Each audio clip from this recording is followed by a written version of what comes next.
Thank you for clicking on the video, and here on Mimic, we're going to review a classic first edition Advanced Dungeons & Dragons module titled Dark Clouds Gather, and this was published by TSR back in 1985. This has the designation of UK7, and you can tell from the flag there, this was created by the UK division of TSR back in the day. This is the last one of the UK series. We overviewed the other 6 here. Most of these were authored by someone else, but this one is authored by Jim Bombra and Phil Gallagher. So Jim Bombra also created UK6, which we went over. Not necessarily my favorite of the bunch. How does this stack up? We'll find out. Now I'm gonna fill this in 4K, and you can read along with me. I'm gonna do a 100% flip through of this entire module. My Dungeons & Dragons gaming group in the 80s had a great DM, Brian, and he ran most of the modules. This is one of the few modules I actually ran myself and purchased before he did. So I had the honor of running this first. You can see on the top here, this is an adventure for 5 to 8 characters, levels 7 through 9. And this is actually correct. There is no editing error here, as TSR was notorious for that. But the UK division tended to be better. All right, so let's get this module out of the protected bag. And as I do so, if you love Dungeons & Dragons materials, think about hitting the sub button. It's free to you, and it certainly helps us out on the channel. And I'm certain we do have a Dungeons & Dragons giveaway going on right now. And I'll put a link down below for that. So let's flip it to the back here and see the little synopsis here. Storms frequently blow from Castlescape Mountains, but never one like this. One so picturesque and enchanting that Castlescape Mountains have taken on a sinister appearance. It's only a matter of time before the villagers fall prey to the dark clouds and the evil they conceal. Powerful adventurers, levels 7 through 9, are urgently sought to banish the darkness. The sun must again shine in the clear blue sky, and soon, once the dark clouds have fully gathered, who knows what may be unleashed across the land. So that gives you a sense of what's going to happen here. Let's get this cracked open. And of course, we're going to have the cover with various maps within. I'll show you more details of this map as we go through the adventure. So here is the booklet itself, and you can see it's going to be taking part in 5 chapters. The artwork is by Brian Williams, and you can also see here in the storyline credits Garen Morris, who helped author all the other modules in this series, including my favorite, which would be the first one here. Okay, so let's turn the page. This entire page is going to go over the background story of the adventure. It's not necessary to relay this to the players. It's a very detailed fantasy story involving an Archmage Deval, and she created many different wonderful contraptions on top of this mountain, which she made as her fortress. Over time, she encountered these snow demons known as the Bouton, and it's a new creature you'll see in a bit. And they were being led by an evil black female named Yasort. So we'll encounter her a little bit later as well. So anyways, they had a battle, Deval won, and entrapped her in a gem, and gave it to a group of cloud giants for safekeeping. And they did so for many, many years. However, one day, a young cloud giant dropped the gem, and it cracked open, and this evil sorceress escaped, and now has taken control of the cloud giants. And so storms are gathering, and evil is now afoot. Let's move on to the next page. And this adventure is going to start off with a trial here. This trial is set up by local villagers, and they believe they have caught a demon, but it is not a demon. It's actually an Arakora. Now, these creatures are more commonplace nowadays, even featured in the recent Dungeons & Dragons movie, but back in the day, they were a little bit more rare. But anyways, they have caught an Arakora, and have plucked all the feathers out, and he looks very dismal here. There are multiple postings of this trial that's going to occur, and that is the plot hook, how you can get your adventurers into this storyline where they can find a flyer of this wherever they may happen to be. So, and when they head over there, of course, they're going to be right on time, right when the trial starts. Let's turn to the page here. And let's take a closer look at this descriptive box here.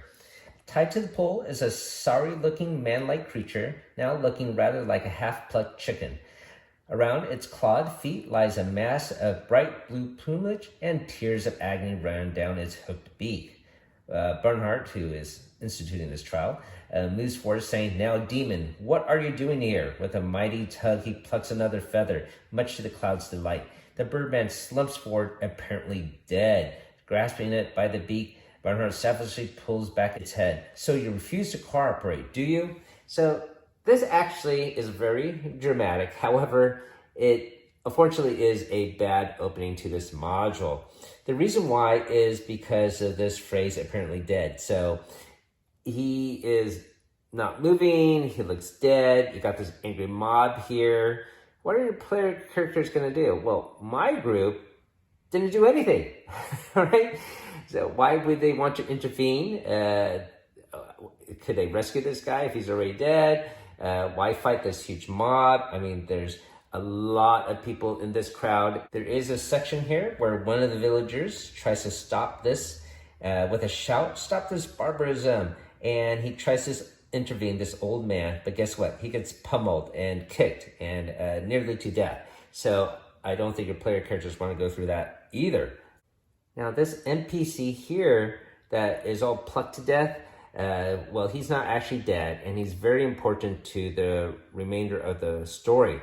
So to avoid this hiccup, I would highly recommend, if you ever run this module, don't have him look apparently dead. Have him be moaning or asking for help, pleading for help.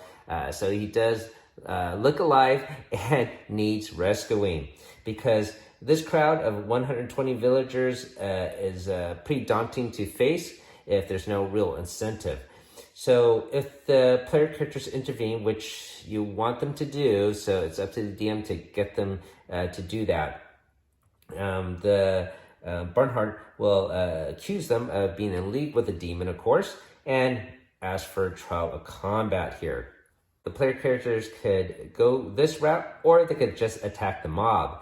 And it states here specifically in the module, you have to knock out 50 of the 120 villagers before they will flee.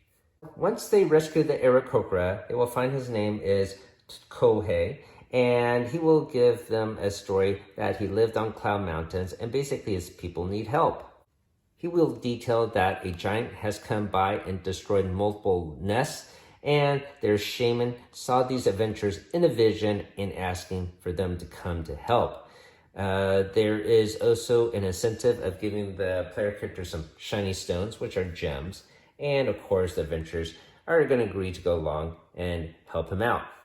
So even though this adventure starts with a hiccup with the trial, it does have really cool cinematic moments later on. So let's take a look at the map next. And the adventure starts in this region where the village is, and they're going to head up Cloud Mountain. Another pet peeve of mine is this blue color of the map. This is not all water. This is to represent ice or glaciers, I suppose. Water is actually denoted here. I just wish they picked a different color, maybe a very, very light blue or something. But it's always, I have to adjust my mind to remember this is not water, it's ice. Along the way, there's some minor little encounters here of no real consequence. Let's move on. And on this page, your adventurers are going to have to pass through this area of Fangier, where there is a way station.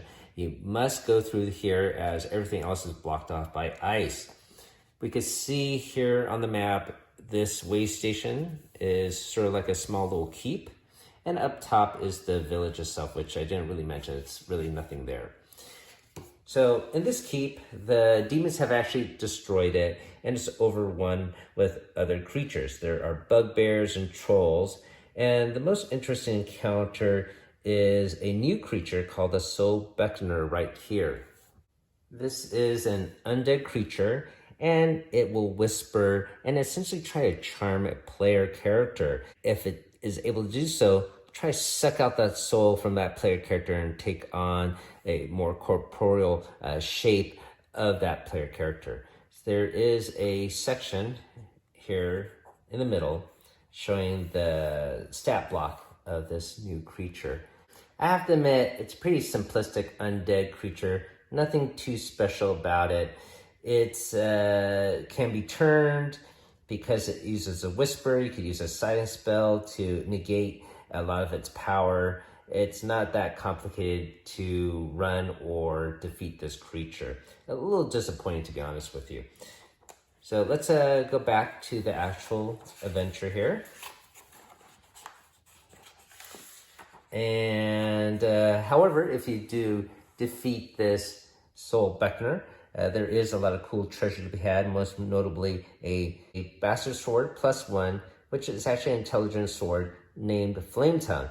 And despite its name, this sword can flicker and have some flames on it, but it doesn't like spew fire or anything like that. It gives you the ability to fly for 1 hour per day. So that's pretty cool. So in this waystation is an encounter with a mad blacksmith. He has gotten insane because of the attacks by the demons and all the creatures. It's broken him. He is wearing a magical item known as the Amulet Blinking, and this is a cool treasure to be had. He doesn't remember how he got it or how to control it, and he will blink here and there, attacking player characters, and it's sort of fun to run this mini encounter. Let's move on. And now, your player characters are more higher up on the mountain and go in close to where the Arakora live. So here is a cool depiction of this region.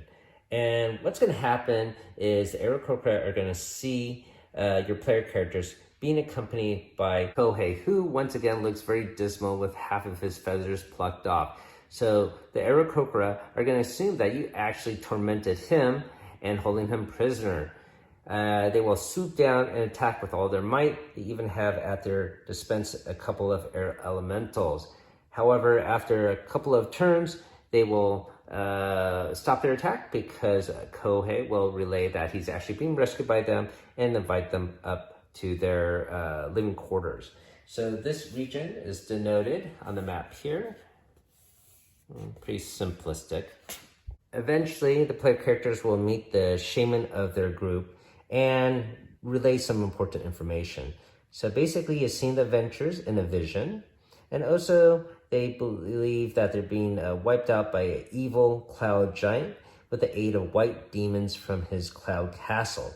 The cloud castle looks like a large black cloud which floats high above the mountains, and the Arakora are very poor by human standards, but they can give the player characters some treasure or gems afterwards. Let's get to the next page here.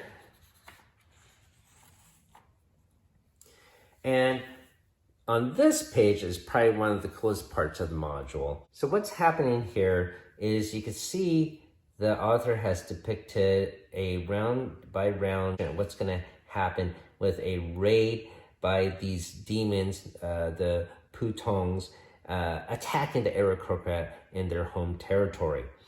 So first off, you will see some clouds appear more closer and a release of a flight of Putongs. The Arakora on the edges there will flee, and 3 head towards the temple where the player characters are meeting the shaman. On round 3, the 3 Arakora arrive at the temple. The evil sorceress here, who has possessed the giant, is going to cast a lightning bolt at the temple and break it up in a spectacular manner here. And a step-by-step progression of this attack. It's really cool how this all plays out. One thing I would highly recommend is maybe if you can have one player character be outside the temple, maybe conferring with someone or having an NPC draw them away to maybe get food for other people, but have them go outside so that they could see this attack progress. Because if you don't have player characters go outside or one of them go outside, what's going to happen is they're gonna just be in this shrine and see the roof blow off the top of it. They're not gonna see how this attack occurs as step-by-step progression. So I just one thing I would highly recommend doing.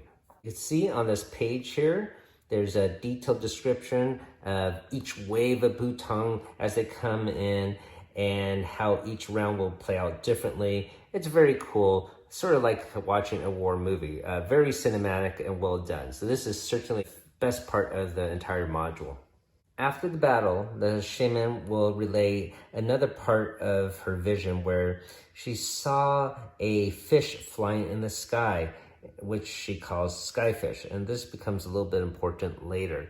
However, it should be pretty obvious to your player characters that, yeah, they're going to have to find the home castle of the giant and defeat the demons there within.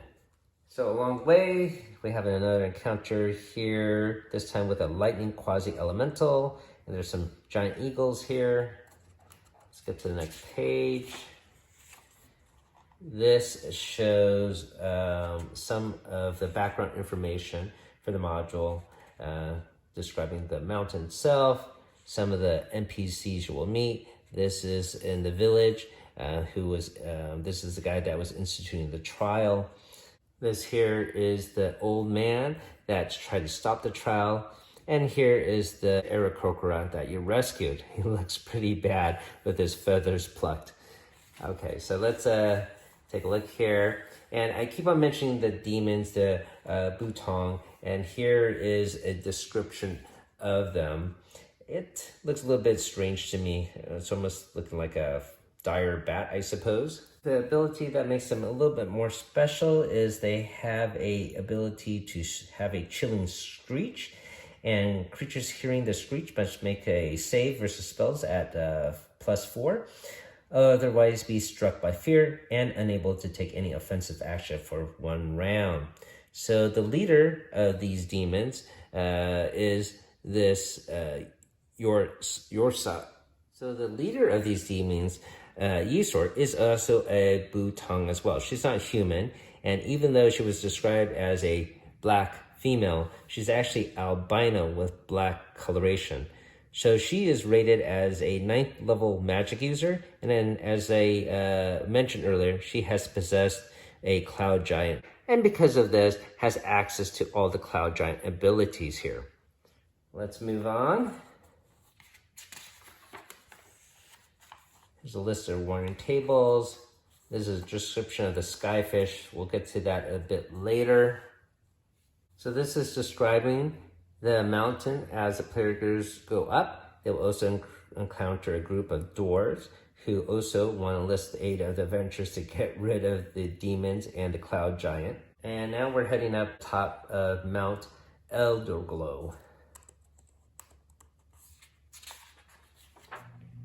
Now on top of this mountain, there's some interesting encounters. You have some owlbears that can actually fly. I don't remember ever seeing this in any other adventure, so that's a pretty cool thing to run. And you also have some remoras, and you have these white worms, which are basically sort of like purple worms, but live in the Arctic. And then you also have an encounter with a elemental variation. Further up the mountain, the adventurers will be in this region here, crossing a frozen lake, and they will end up in this habitat area. And in the center at E7 is an icy fountain. Now this encounter is a little bit important as there's a sculpture here portraying the flying fish that I mentioned earlier. So it sort of looks like a giant manta ray. And in this sculpture, you see a depiction of the citadel with a door entrance clearly depicted and carefully sculpted into it, which will be helpful later as when they approach the tower and reach the actual citadel, it's going to be covered in snow and they won't find any over entrance, and they will have to recall what they saw in the sculpture to know where to dig. I think simple little puzzles like that are always cool in my opinion. Let's go to the next page. And here we can see this citadel, which Duval created at the beginning as her main fortress to study and work on magic and create wondrous items. And there's a lot of cool gadgets and things to be found in this region. The citadel is also very close to the center of this gigantic dark cloud. So that's why our player characters are heading up in this region regardless. And you can see this peak, well, maybe they could find some means to get to here, to the giant cloud. So in one section here, the laboratory, there are different lights from a floating ball, and they get activated and it will cause random different events that you can see here. Most of these are actually just benign.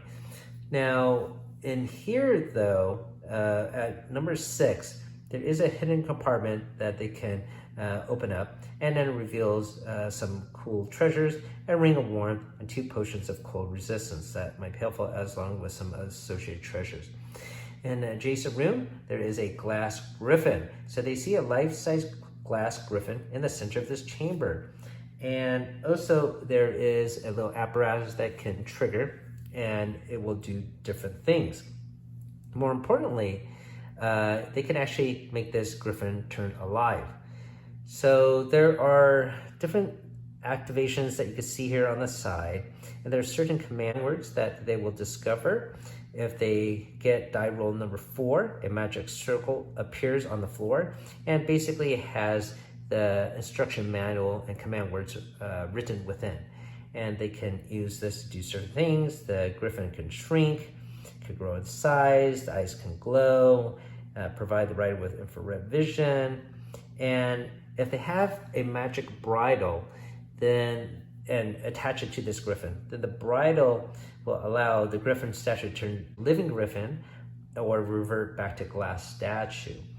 The bridle itself is in the cockpit of the sky fish. Now, this glass griffin can actually be obtained as a treasure. So it states down here that if the griffin turns alive, it gets wounded, then it will turn back into glass permanently. It will act as a ring of feather when you have it on your person. So it's sort of cool that you can have this little glass griffin and bring along with you on subsequent adventures. Move on to the next page here. And here are the stats for the griffin. In the next room in the Citadel, we come across a library called Munching Worms, and this encounter has 20 bookworms.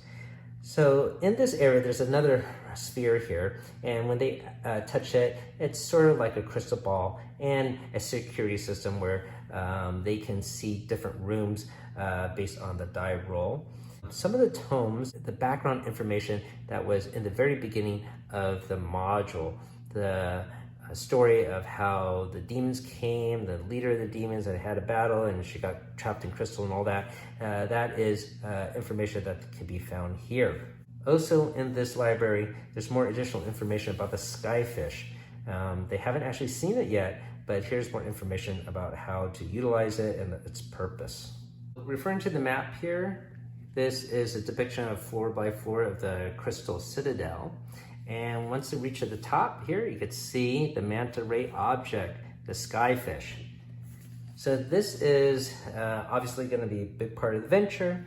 The player characters will find the bridle for the griffin and also get access to the skyfish. And hopefully they're at the point where they can activate it and basically ride it out. The dome surrounding the top of the citadel can open up. As the skyfish takes off, the player characters are going to be attacked by waves of buttoons, and this is going to be another cool cinematic moment. It's almost like if it was a World War II movie and some transport ship is taken off and all these fighter pilots are after it, or some scene in Star Wars, and it's a description here of like waves of attack, and the player characters are going to get overwhelmed. And it's your job as a TM to make it as cool as you can. It does state here, you know, when they get in trouble, eventually they're going to be waves of eagles and other Arakora coming in and helping the players out, and then we'll lead them to a safe area. So one thing I did do was, you know, because it's sort of a open cockpit type apparatus, you could have one player character nearly fall out. You know, he could struggle, try to do some magic to save himself from falling, but you know, you could have him be rescued by an eagle flying down below. So it's up to you to make it as cool as it could be. And anyways, this is a really cool battle to be had. Once all the heroes are safe and all the eagles and other Arakora are in this war council, and they will be discussing how the giants have been causing problems, and they will lend to more the backstory that was denoted in the tomes if they didn't discover that. This would be a perfect time to relay all that information and how they suspect the leader is corrupted, and the demons have control of them and all that. It is hoped that if they defeat the corrupted giant, that they can separate the demon from the giant so they don't actually kill the giant leader. All right, so here we have a depiction of this death in the skies, and this is when you attack the castle. And this can be another very cool cinematic moment. You can see the author took time to detail like a round per round scenario, what's going to happen in each battle, and it lends to, once again, another epic aerial combat scene. So not only do you have everything going around, you also have an air elemental that can partake in the battle. You have lightning being shot out from the castle. And if the player characters are once again in danger, you could use one of these other NPCs to take the hit, like come in and block it, and all this other cool stuff you could do. Now, once they actually get into the castle, once the skyfish actually lands in the area, you can run an encounter with the possessed giant. And basically, as the player characters will fight to get to the leader is going to backtrack within the castle and throw waves of obstacles in their path, almost teasing them in a way. Now, if the leader takes too much damage, she will leave the body and retreat further within the castle. So along the way, there are multiple demons or manticores. There is a couple of hill giants on the way and some ogres as well. This castle is depicted here in the flap. You can take a look at that. Pretty standard layout for a castle. So in one of the rooms is a musical room, and here is an intelligent harp that has fallen down. If the player characters help this harp, the player characters will be given some information about a secret compartment holding some potion of extra healing, which is red and tastes like cherries. And another one is a potion of heroism, orange and tastes of lime. So I don't know, I sort of like this detail about the flavor. There's another room in the hall here. There are multiple statues of giant monsters, but only a couple of them are actually real. And the demon will use ventriloquism to pretend that there are more creatures are actually alive. So that might give your player character some pause. That's another cool scene. And then here we get further on into the castle. Now in the kitchen here, there are some zombies, and these zombies are actually the villagers from the very first encounter with Bernard that was running the trial. And you could even have that old man in here if you wish. And basically they were abducted and killed and used as slaves for this castle. But I do like this detail of having characters that you encountered in the past reappear later in an unexpected way. And once again, this might also give the player character some pause as to what to do next. Eventually, you're going to run out of castle space. And then the leader, on the very last page here, is going to retreat to her final area where the demon has her physical body. And she is using it to use her mind to control the giant once again. But eventually, after defeating the giant and causing it enough damage, she will leave the giant's body and return back here as well. So this is where you're going to have an epic battle at the very end of the adventure. There is a lot of treasure to be had here. So hopefully it's worth the time of your player characters go through that. So also there's a lot of spell books in here too. You can see them listed. Pretty neat. And she will always do her best to escape. She will not fight to the death. It states here, has no intention to fight to the death, so she will always try to escape. So you can make it a cool movie-style ending where you think she's going to be dead, and then maybe turn into gaseous form and just escape away. But either way, it's up to you. I just want to read you another paragraph here. This is the moment you can read when the demon leaves the body of the giant if the giant sustains enough damage. The giant's huge frame shudders and collapses, but the battle is not won yet. Even before the body hits the floor, tendrils of black vapor begin to seep from the giant's limbs. As you watch, they rapidly take on the form of a black snow demon. Translucent as smoke, like the loathsome apparition spreads its wings and is gone. So that is a cool scene. The scene is quite visual, and I do love the author's depiction right there. So that is going to be her final battle. Now, to wrap up the venture, if the giant is still alive, the giant will give the player character some additional treasure that only he as a leader of the castle knows about. So that's a cool addition to that. Also, it's specified if the leader is dead and all the giants are gone. It states here, on no account should the characters be able to control the castle. If no cloud giants remain on the cloud, it will slowly turn into a normal cloud with no magical properties.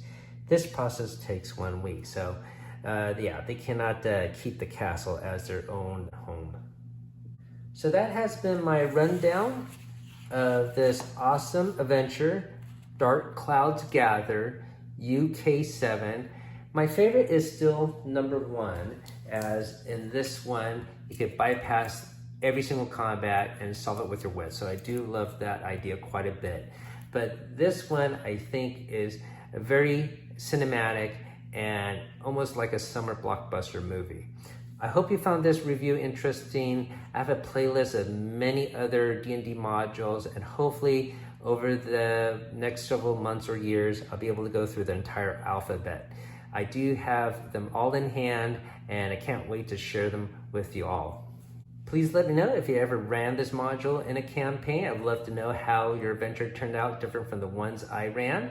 And thanks for listening, everyone. Have a great evening. Keep on adventuring out there.